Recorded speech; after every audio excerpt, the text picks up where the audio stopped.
ഈ കുടുംബശ്രീ ലോണുകളെല്ലാം സത്യസന്ധമായിട്ട് അത് അതിൻ്റെതായ രീതിയിൽ വേണ്ടപ്പെട്ട അധികാരികൾ അത് കണക്കിലെടുത്ത് വേണ്ട രീതിയിൽ അത് സത്യസന്ധമായി നീതിപൂർവമായിട്ട് ഒരു കാര്യങ്ങൾ നിറവേറ്റി കൊടുത്തായിരുന്നെങ്കിൽ ശശി ഇല്ല, മൊത്തത്തിൽ ഒരു എവിടെയാണോ ഒന്നും ചെയ്തില്ല. ഷൈനിക്ക് നീതി കിട്ടിയില്ല. ഷൈനിക്ക് നീതി കിട്ടിയില്ല. ഈ കുടുംബശ്രീന്ന് നീതി കിട്ടിയില്ല. ഈ കുടുംബശ്രീ ലോണിന്റെ കാര്യത്തിൽ നീതി കിട്ടിയില്ല. ഷൈനി കൊടുത്തിരിക്കുന്ന കുടുംബശ്രീയിലെ നീതിയുടെ എങ്ങനെയാ? അത് ഷൈനിയെ കൊണ്ട് അവരെടുപ്പിച്ചതല്ലേ, അപ്പൊ അവരത് തിരിച്ചു കൊടുക്കണ്ടേ? നീതി കിട്ടിയില്ലല്ലോ. ഇല്ല. അതായത് കുടുംബശ്രീ ലോണിന്റെ കാര്യത്തിന് ഷൈനിക്ക് നീതി കിട്ടിയില്ല.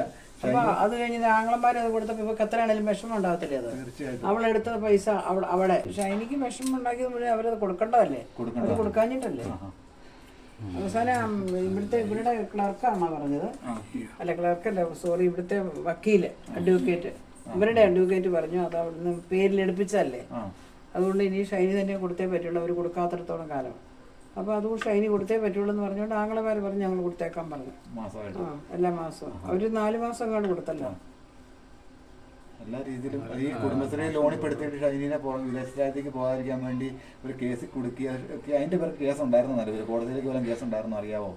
ഈ കുടുംബശ്രീ ലോണിന് കുടുംബശ്രീക്കാരല്ലേ കരിമുന്നത്തി എന്ന് കേസ് കൊടുത്തത്. കേസ് കൊടുത്ത് ചാർജ് ചെയ്തായിരുന്നു, അത് അറിയാവോ? അന്നേരം അച്ഛൻ വന്ന് പറഞ്ഞല്ലേ അത് അവിടെ വീട്ടിൽ കൊണ്ടുപോയതാന്ന്. അച്ഛനാ പോലീസ് സ്റ്റേഷനിൽ വന്നെന്നാ പറഞ്ഞത്. അത് ഷൈനി പറഞ്ഞിട്ടുണ്ട്. പോലീസ് സ്റ്റേഷനിൽ വന്നത് അച്ഛനാണ്. എന്നിട്ട് പറഞ്ഞു അത് അവളുടെ വീട്ടിൽ കൊണ്ടുപോയതാണ്. അവിടെ വീട്ടിൽ അച്ഛനാ ചെയ്തത് തെറ്റാന്ന് അച്ഛൻ അറിയാവുന്ന കാരണം അച്ഛൻ ചെയ്തത് എന്താണെന്ന് അമ്മയ്ക്ക് അറിയാവോ? അച്ഛൻ ഒരു ചാരിറ്റി, കേട്ടിട്ടില്ലാത്ത ഏതോ ഒരു ചാരിറ്റി, അത് ആരൊക്കെ അതിൻ്റെ അകത്തേക്ക് ഇൻവെസ്റ്റ് ചെയ്തതെന്നൊന്നും പറഞ്ഞിട്ടില്ല, പേര് പോലും പറഞ്ഞിട്ടില്ല. അച്ഛൻ തന്ത്രപൂർവ്വം ഒരു ചാരിറ്റിക്കാരനെ പറഞ്ഞ് ഇടനിലക്കാരനായിട്ട്, ഈ അനൂപിനെ പോലെ ഒരു ഇടനിലക്കാരനെ ഇടയ്ക്ക് സൃഷ്ടിച്ചിട്ട് ഈ പൈസ പുലരി ഗ്രൂപ്പിലേക്ക് ഇവരുടെ അക്കൗണ്ടിലേക്ക് അടച്ചു.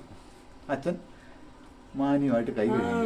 അത് ആക്ച്വലി അങ്ങനെയൊന്നും കൊടുക്കേണ്ട കാര്യമൊന്നും ഇല്ലായിരുന്നു, ഇവര് തന്നെയല്ലായിരുന്നു കൊടുക്കേണ്ടത്. പിന്നല്ലേ അമ്മേ, ജനങ്ങൾ എന്നാ പൊട്ടന്മാരാണോ? ജനങ്ങൾക്ക് എല്ലാ കാര്യങ്ങളും മനസ്സിലായി, എല്ലാം മനസ്സിലായി.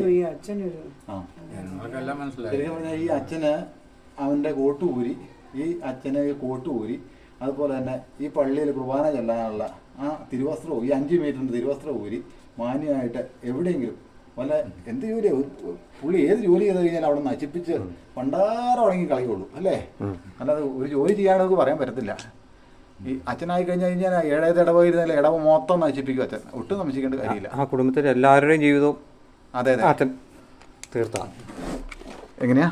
ആ കുടുംബത്തിലെ എല്ലാവരുടെയും സ്വന്തം പെങ്ങളുടെ ജീവിതം പോലും ഈ അച്ഛൻ ഇടപെട്ടാണ്. ഈ അച്ഛൻ ഏതെങ്കിലും ഇടവകെ പോയിരുന്നു കഴിഞ്ഞാൽ ഇട മൊത്തം മൊത്തം പ്രശ്നങ്ങളാകും. ഞാൻ പറയാം, ആങ്ങളമാർ ഇത്രയും ചെയ്തിട്ടൂടെ, അവരുടെ പേര് എന്ത് മോശമായിരുന്നു. അത്രയും കൊടുത്തിട്ട് പോലും പൊന്നുപോലെ അവര് നോക്കിയത്. പൊന്നുപോലെ ആങ്ങളമാര് ഈ കൂടുതൽ ആങ്ങളമാർ നോക്കുന്ന അവർ കുടുംബമായിട്ട് ഫാമിലിയായിട്ട് നിൽക്കുന്ന ആങ്ങളമാർ നോക്കുന്നതിന് ഒരു പരിധിയില്ലേ? അത് കഴിഞ്ഞ് പിള്ളേരെ ഇവക്കൊരു ഇതുണ്ടല്ലോ, ഇവക്കൊരു കുറ്റബോധം. ആങ്ങളമാർ ഇത്ര പരിധി കഴിഞ്ഞ് സഹായിച്ചിട്ട് ഇത് എന്തൊക്കെ ഇതൊക്കെ എന്റെ ഭർത്താവിന്റെ ഭാഗത്തു നിന്ന് ഒരു സഹായമായിട്ട് ഇവൾക്ക് അയൽക്കൂട്ടം എടുത്തത് പോയാലും ഇവക്ക് തെറ്റായി പോയെന്ന് നമുക്ക് തോന്നുന്നു. ആങ്ങളമാരെ കൊണ്ട് കൊടുക്കേണ്ടി വരുന്നു. അപ്പൊ അവൾക്ക് അതിന്റെ വിഷമം ഉണ്ടായിരുന്നു, അതുണ്ടായിരുന്നു. പിന്നെ ഏറ്റവും പ്രശ്നം ഇവിടെ എന്നോട് പറഞ്ഞത് ഈ 18-ാം തീയതി ഈ നോവി കോടതി വരുമെന്നുള്ള നല്ലപോലെ പ്രതീക്ഷിച്ചില്ലേ ഉള്ളതുകൊണ്ട് ഇത്രയും നാളും ഫെബ്രുവരി 18-ാം തീയതി ഇത്രയും നാളും മുങ്ങിപ്പൊങ്ങി നടക്കുമല്ലായിരുന്നു, വരുന്നില്ലായിരുന്നില്ല. ഇത്തവണ നോവി വരും, എന്റെ കാര്യത്തിൽ ഒരു തീരുമാനം ഉണ്ടാകും എന്ന് അവൾ പ്രതീക്ഷിച്ചു. അങ്ങനെ എന്തോ തീരുമാനം ഉണ്ടാവുന്നേ പറഞ്ഞു. അപ്പൊ അവള് ചോദിച്ചിരിക്കുന്ന അങ്ങേറ്റമൊന്നും ഇല്ലല്ലോ, അവിടെ പിള്ളേർക്കുള്ള ചെലവിന്റെ പൈസ വേണം, ഈ അയൽക്കൂട്ടത്തിലെ പൈസ കൊടുക്കണം. മൊത്തത്തിൽ വെറുത്തു, ഇനി ജീവിക്കുന്നില്ലെന്ന് തന്നെ തീരുമാനിച്ചായിരുന്നു. അതാണല്ലോ ഈ എക്സാം എഴുതും പോകാനൊക്കെ തീരുമാനങ്ങളിലേക്ക് എത്തി. അതവനാ ലാസ്റ്റിൽ എന്താ പറഞ്ഞു നമുക്കറിയത്തില്ല. എനിക്ക് തോന്നുന്നു അതിന്റെ എന്ത് പറഞ്ഞു, പിള്ളേരെയും കൊണ്ട് എവിടെയെങ്കിലും പോയി ജീവിക്കണം എന്നൊക്കെ ആഗ്രഹം ഉണ്ടായിരുന്നല്ലോ. അല്ല, ഇവൻ പറയുന്നുണ്ട് നീ മക്കളും പോയി ചാകാൻ പറഞ്ഞുകൊണ്ട് ഇങ്ങനെ മെസ്സേജ് ആണോ അതുപോലെ കോളിംഗ് ആണോ എന്ന് അറിയത്തില്ല, അങ്ങനെ പറഞ്ഞു എന്ന് പറയുന്നുണ്ട്, പോലീസ് പറയുന്നുണ്ട്. ഇത് നിഷേധിക്കപ്പെട്ടു എന്ന് അവർക്ക് പൂർണ്ണ തെളിവല്ലേ, അവൻ പോയ ഉടനെ തന്നെ ഇവിടെ ഈ പരിപാടിക്ക് പോയത്. അല്ലെ പ്രിയ, അതായത് ഈ അമ്മ പറയുന്ന ഇതിൻ്റെ അകത്തുനിന്ന് നമുക്ക് മനസ്സിലായ എന്താണെന്ന് വെച്ചാൽ ഈ നോബി പോയ അന്ന് തന്നെ ഈ ഷൈനി, അതായത് ഏതാനും മണിക്കൂറുകൾ കഴിഞ്ഞപ്പോൾ എനിക്ക് തോന്നുന്നത് വിമാനത്തിൽ യാത്ര ചെയ്തുകൊണ്ടിരുന്ന സമയത്താണ് ഷൈനി റെയിൽവേ ട്രാക്കിലേക്ക് നടന്നു പോയ സ്വന്തം ജീവിതം അവസാനിപ്പിക്കാനായിട്ട് പോയ എന്ന് എനിക്ക് തോന്നുന്നു.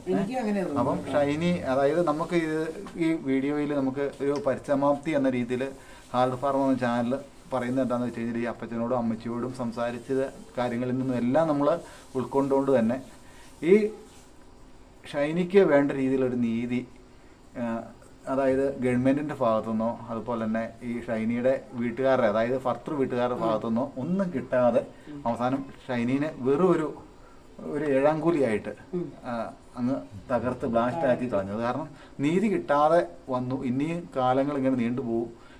അടുത്ത വർഷമല്ല പിന്നെയും നോവി വരുള്ളൂ. ഇങ്ങനെ ഒരു ജീവിതത്തിന് ഇനി മുന്നോട്ട് പോയിട്ട് കാര്യമില്ലെന്ന് പറഞ്ഞു. കാരണം ഈ കുടുംബ കോടതിയിലൊക്കെ കേസുകൾ കണ്ടമാനം കെട്ടിക്കിടപ്പുണ്ട്. ഒരു കേസ് കൊടുത്തു കഴിഞ്ഞാൽ ഒരു 5, 8, 10 വർഷമൊക്കെ കുടുംബ കോടതി കേസുകൾ നിൽപ്പുണ്ട്. ഇതുപോലെ തന്നെ ജീവിച്ചിരിക്കുന്ന ഷൈനിമാരും, അതായത് ആണുങ്ങളും പെണ്ണുങ്ങളൊക്കെ ഉണ്ട്. അതായത് കേസ് കൊടുത്തു കഴിഞ്ഞാൽ എത്രയും പെട്ടെന്ന് ഒരു കുടുംബ കോടതിയിൽ നിന്ന് അതിനൊരു പരിഹാരം ഉണ്ടാക്കി കൊടുക്കുക. ഇങ്ങനെയുള്ള ബുദ്ധിമുട്ടുകൾ ഇനി നമ്മുടെ സമൂഹത്തിൽ ഉണ്ടാകാതിരിക്കട്ടെ. അതിനൊരു ഉത്തമ ഒരു തെളിവാണ് ഷൈനി എന്ന് പറയുന്നത്. ഒരു കേസ് കൊടുത്തു കഴിഞ്ഞാൽ അല്ലേ അമ്മേ? അതായത് നീതി നിഷേധിച്ചു, അതായത് സർക്കാരിൻ്റെ ഭാഗത്തുനിന്ന് നീതി നിഷേധിച്ചു എന്ന് ഹാർഡ് സാർ അടി വരയിട്ട് പറയുന്നു. അതായത് ഒരു രീതിയിലൊരു പരിഗണന പോലീസ് സ്റ്റേഷൻ്റെ ഭാഗത്തുനിന്നോ കോടതിയുടെ ഭാഗത്തുനിന്നോ, അതായത് ഷൈനിയുടെ വീട്ടുകാരുടെ ഭാഗത്തുനിന്നോ ഒന്നും കിട്ടാത്ത കാരണമാണ് ഈ നോബി പോകുന്ന ആ ദിവസം, അതായത് നോബി യാത്ര ചെയ്തുകൊണ്ട് വിമാനത്തിൽ ഇരുന്ന സമയത്ത് ഷൈനി ഈ കുട്ടികളെയും കൂട്ടിക്കൊണ്ട് ഈ റെയിൽവേ ട്രാക്കിലേക്ക് പോയേ എന്നുള്ള കാര്യങ്ങൾ നമ്മൾ അടി വരയിട്ട് പറയുന്നല്ലേ അമ്മേ? അത് തന്നെയല്ലേ എന്റെ മനസ്സ് പറയുന്നത് മുഴുവൻ. ഇതിന് ഇങ്ങനെ ഒരു യാതൊരു ഹിന്റും നമുക്ക് തന്നിട്ടില്ല, നമുക്ക് അറിയത്തില്ല, ഒന്നും അറിയത്തില്ല. പക്ഷെ അവൾ എന്നോട് സംസാരിച്ചില്ലേ, അപ്പൊ അതിനകത്ത് ഒത്തിരി വിഷമം ഉണ്ടായിരുന്നു അവർക്ക്. അപ്പൊ അവൾക്ക് ഈ പ്രതീക്ഷ നഷ്ടപ്പെട്ടപ്പോ പിന്നെ എന്തൊക്കെയാണോ ഇഷ്ടം വിളിച്ചു പറഞ്ഞൊന്നും എനിക്ക് അറിയത്തില്ലല്ലോ. ഒരു കാര്യം ചോദിച്ചോട്ടെ, ഷൈനി മരിക്കുമെന്ന ഒരു സൂചന അങ്ങനെയുള്ള വാക്കുകൾ കൊണ്ട് ഇല്ല ഇല്ല ഇല്ല ഇല്ല. പക്ഷെ അങ്ങനെയൊന്നും പറഞ്ഞിട്ടില്ല. അവൾക്ക് എവിടെയെങ്കിലും പോയി. അമ്മേ വേറൊരു കാര്യം അറിയാൻ സാധിച്ചു. അതായത് ഷൈനിയുടെ അതായത് സന്മാർഗ പാഠത്തിന് വേദപാഠ ക്ലാസ്സിൽ വെച്ച് ഷൈനിയുടെ മോള് കൂട്ടുകാരി പിള്ളേരോട് പറഞ്ഞു, ഞങ്ങൾ ഈ വീട്ടിൽ നിന്ന് പോവുകയാണ്, ഞങ്ങൾ ഇനി വീട്ടിൽ നിൽക്കുന്നില്ല, ഞങ്ങൾ വേറൊരു വീട്ടിലേക്കാണ് പോകുന്നതെന്ന് പറഞ്ഞു. അത് ഏത് വീട്ടിലേക്കാണ് പോകാനായിട്ട് ഉദ്ദേശിച്ചത്? അതിനി ഞാൻ പിന്നീട് അറിഞ്ഞത് ഇവള് ബോംബെക്ക് പോകണം. വേറെ ഞാൻ പറഞ്ഞ അവളോട് നീ ഇറ്റലിക്ക് പോകാൻ അവളുടെ ആൾക്കാർ അവിടെയുണ്ട്. അപ്പൊ അതുകൊണ്ടാണ് ഞാൻ പറഞ്ഞത്. ഇവളൊരു മിടിക്കുകയാണല്ലോ, ഇവള് നല്ല മിടിക്കുക, നല്ല കഴിവുള്ള ഒരു കുട്ടിയാണ്. അപ്പൊ അത് കാരണമാണോ ഈ ഒരു മഠത്തില് പാമ്പുള്ളതാണെങ്കിലും കുഴപ്പമില്ല, അതിന്റെ കാരണം തന്നെ പാമ്പുള്ള ഇത് ഹോസ്റ്റലിലാക്കാൻ വേണ്ടിട്ട് ആ സ്കൂളിന്റെ ഹോസ്റ്റലിൽ ഈ ഷൈനിയുടെ കുട്ടികളെ ഹോസ്റ്റലിലാക്കണം എന്നുള്ള തീരുമാനത്തിലേക്ക് എത്താനായിട്ട് എന്താ കാരണം? അത് കാരണം വെച്ചാൽ ഈ അപ്പനും അമ്മയ്ക്കും പറ്റത്തില്ല പിള്ളേരെ നോക്കാൻ. അപ്പം അവക്കറിയാതെ, കാരണം അമ്മ ഓൾറെഡി ഒരു പേഷ്യന്റ് ആണ്, അപ്പനും പറ്റത്തില്ല. അപ്പൊ അന്നേരം പിള്ളേരെ എവിടെയെങ്കിലും ഹോസ്റ്റലിലാക്കിട്ട് പോകാനേ പറ്റത്തുള്ളൂ. പിള്ളേർക്ക് സുരക്ഷിതത്വം കിട്ടത്തില്ല അല്ലേ? ഇവർക്ക് ഇവരുടെ ആരോഗ്യം നല്ലതല്ല, അതുകൊണ്ട് അവർക്കറിയാം ഇവിടെ ആക്കാൻ പറ്റത്തില്ലെന്ന്. പിന്നെ അല്ലാതെ അപ്പനും അമ്മയ്ക്കും പിള്ളേരെ ഇത് ഇഷ്ടമില്ലാഞ്ഞിട്ടൊന്നും അല്ല. ഈ പാമ്പ് ശല്യമുള്ള ഹോസ്പിറ്റലിൽ കൊണ്ട് ആക്കണമെന്നും അങ്ങനെയുള്ള ഒരു മെസ്സേജും കാര്യങ്ങളൊക്കെ ഒരു വാട്സപ്പിൽ കൂടെ ഒരു അത് ഞാനിങ്ങനെ കേട്ടു. എനിക്ക് അതിനെ പറ്റി അറിയാം. അതൊന്നും അവിടെ എന്നോട് പറഞ്ഞിട്ടില്ല. അതായത് അപ്പച്ചനും അമ്മയുടെ അടുത്തും പിള്ളേർ സുരക്ഷിതമല്ല. അസുഖവും കാര്യങ്ങളും ചികിത്സയും കാര്യങ്ങളും, അമ്മയ്ക്ക് ക്യാൻസർ രോഗമൊക്കെ ഉണ്ട്. അത് കാരണം ഈ അപ്പച്ചൻ്റെ അടുത്ത് പിള്ളേർ, അല്ലെങ്കിൽ അപ്പച്ചൻ്റെ അമ്മച്ചിയുടെ അടുത്ത് പിള്ളേർ സ്ട്രിക്റ്റ് ആണല്ലോ. പിന്നെ ഇവര് പറയുന്നത് എന്നാന്നറിയോ, അവിടെ നോബിയുടെ വീട്ടിലല്ലേ പിള്ളേർ നിൽക്കേണ്ടത്. അത് അവർക്ക് താല്പര്യമില്ലായിരുന്നു പിള്ളേരെ അവിടെ നിർത്താൻ. പിള്ളേർക്ക് ഇഷ്ടമില്ല, പേടിയാന്ന് പറയുന്നത്. പിള്ളേര് പറഞ്ഞു ഞങ്ങൾക്ക് അങ്ങോട്ട് പോകാൻ പേടിയാന്ന്. പിള്ളേര് പറയാറ്. അത് ഷൈനി എന്നോട് പറഞ്ഞത്, പിള്ളേർക്ക് അങ്ങോട്ട് പോകാൻ പേടിയാണ്. ഈ പിള്ളേർക്ക് പേടിയായിട്ട് അമ്മ ഒരു കാര്യമാണ് തോന്നുന്നത്, ഈ നോബിയുടെ ഭാഗത്തുനിന്ന് ഈ ബോബിയുടെ ഭാഗത്തുനിന്ന് ഈ ഷൈനിക്ക് എന്തെങ്കിലും പ്രഹരം പോലെ കേൾക്കേണ്ട വന്നോ? ഏതെങ്കിലും മോശമായിട്ട് എന്തെങ്കിലും അനുഭവങ്ങൾ കേൾക്കേണ്ടതായിട്ട് വന്നിട്ടുണ്ടോ? ബോബിയുടെ കാര്യം ചോദിക്കും, നോബിയുടെ അല്ല. നോബിയുടെ നമുക്ക് എല്ലാവർക്കും അറിയാം. ഇല്ല, അതൊന്നും പറഞ്ഞിട്ടില്ല. പക്ഷെ അവള് ഏത് സമയം ഈ അച്ഛനും കന്യാസ്ത്രീകളും വരുമ്പോ എല്ലാം കഷ്ടപ്പെടുന്ന കാര്യം പറഞ്ഞിട്ടുണ്ട്. അച്ഛനെ മോശമായിട്ട് പെരുമാറി അങ്ങനെ കേട്ടിട്ടില്ല. അവള് മെഡിക്കുക, അവളോട് അങ്ങനെ ഉണ്ടേ പറയുള്ളൂ. ഞാനൊരു കാര്യം അറിഞ്ഞാൽ അച്ഛന് വന്നിട്ട് പോകാൻ നേരത്ത് ഈ അച്ഛനുള്ള ഭക്ഷണം 1 മാസത്തിനുള്ള കറികളും കാര്യങ്ങളൊക്കെ ഈ ഷൈനി ഉണ്ടാക്കി കൊടുത്തു വിടണമായിരുന്നു. എന്തെങ്കിലും കറി ഉണ്ടാക്കി കൊടുക്കുന്ന കാര്യത്തിൽ എന്തെങ്കിലും പോരായിച്ച് ഉപ്പോ മുളകോ പുളിയോ കൂടുകയോ കുറയോ ചെയ്ത് കഴിഞ്ഞാൽ അപ്പം തന്നെ സ്വന്തം അമ്മേനെ വിളിച്ച് കാര്യം പറയും. ഈ അമ്മ ഷൈനിയോട് വഴക്ക് കൂടുകയും ചെയ്യും എന്നാണ് അറിയാനായിട്ട് സാധിച്ചത്. അത് ശരിയല്ലേ? അത് ശരിയാ. അതെല്ലേ, അത് തന്നെയാണ് അറിയാനായിട്ട് സാധിച്ചത്. അതൊക്കെ ഷൈനിക്ക് എങ്ങനെ ഉൾക്കൊള്ളാൻ പറ്റുമല്ലേ അമ്മ? എത്രയും ആ വീട്ടിലെ ആത്മാർത്ഥമായിട്ട് ആ പെണ്ണിനെ കുടുംബത്തിലെ ഒരു മോളെ പോലെ അംഗീകരിച്ചിരുന്നെങ്കിൽ ഈ അച്ഛനത് പറയാൻ തോന്നുമോ? ഇച്ചിരി അച്ഛനെ എങ്ങനെ എരിവും പുളിയില്ലാതെ ഇപ്പൊ ഈ ബോബി എന്ന് പറഞ്ഞ ഈ കള്ളപ്പാതിരി ഇപ്പൊ എരിവും പുളിയില്ലാതെ ഇവനെങ്ങനെയാ കഴിക്കുന്നേ? ഈ ഭായിമാരുണ്ടാക്കി കൊടുക്കുന്ന സാധനമല്ലേ ഇപ്പം ഈ കള്ളപ്പാതിരി നിന്ന് കഴിക്കുന്നേ? ഏതെങ്കിലും ഭായിനെ വിളിച്ചു വരുത്തി അവൻ കാർക്കിച്ച് ഉപ്പി കൊടുക്കണം എന്ന് ഞാൻ പറയുന്നത്.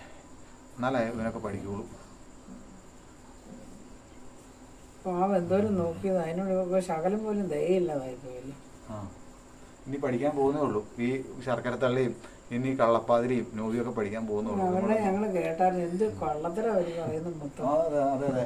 അയ്യോ, ഇവളെ പറ്റി പറഞ്ഞാൽ അവിടെയുള്ള തൊഴിലുള്ള ആൾക്കാരൊക്കെ എല്ലാം ഇവിടെന്ന് വെച്ചാൽ ഭയങ്കര കാര്യമല്ലേ. ഈ ശർക്കരത്തിലൊക്കെ കരിമ്പിൻ ജ്യൂസാ കുടിക്കത്തുള്ളൂ. അതുപോലെ തന്നെ ശർക്കര അച്ഛൻ വരുമ്പം തലയിൽ വെച്ച് ഒന്നോണ്ട വണ്ടി കൊടുക്കുന്നെന്ന് പറഞ്ഞേ. എന്താണേലും അങ്ങനെയാണല്ലോ കൊച്ചിക്കുന്നേലെ അതിന് ജോലി കൊടുക്കാമെന്ന് പറഞ്ഞിട്ട് അവിടെയും കൊടുത്തില്ല. എന്തോ കൊച്ചിക്കുന്നേലേ ജോലി കൊടുക്കാമെന്ന് പറഞ്ഞിട്ട് അവിടെയും പിന്നെ കിട്ടിയില്ലല്ലോ. അവിടെ കിട്ടിയല്ല, അവിടെയാണല്ലോ നമ്മുടെ ബോബിയച്ചന്റെ വാസം.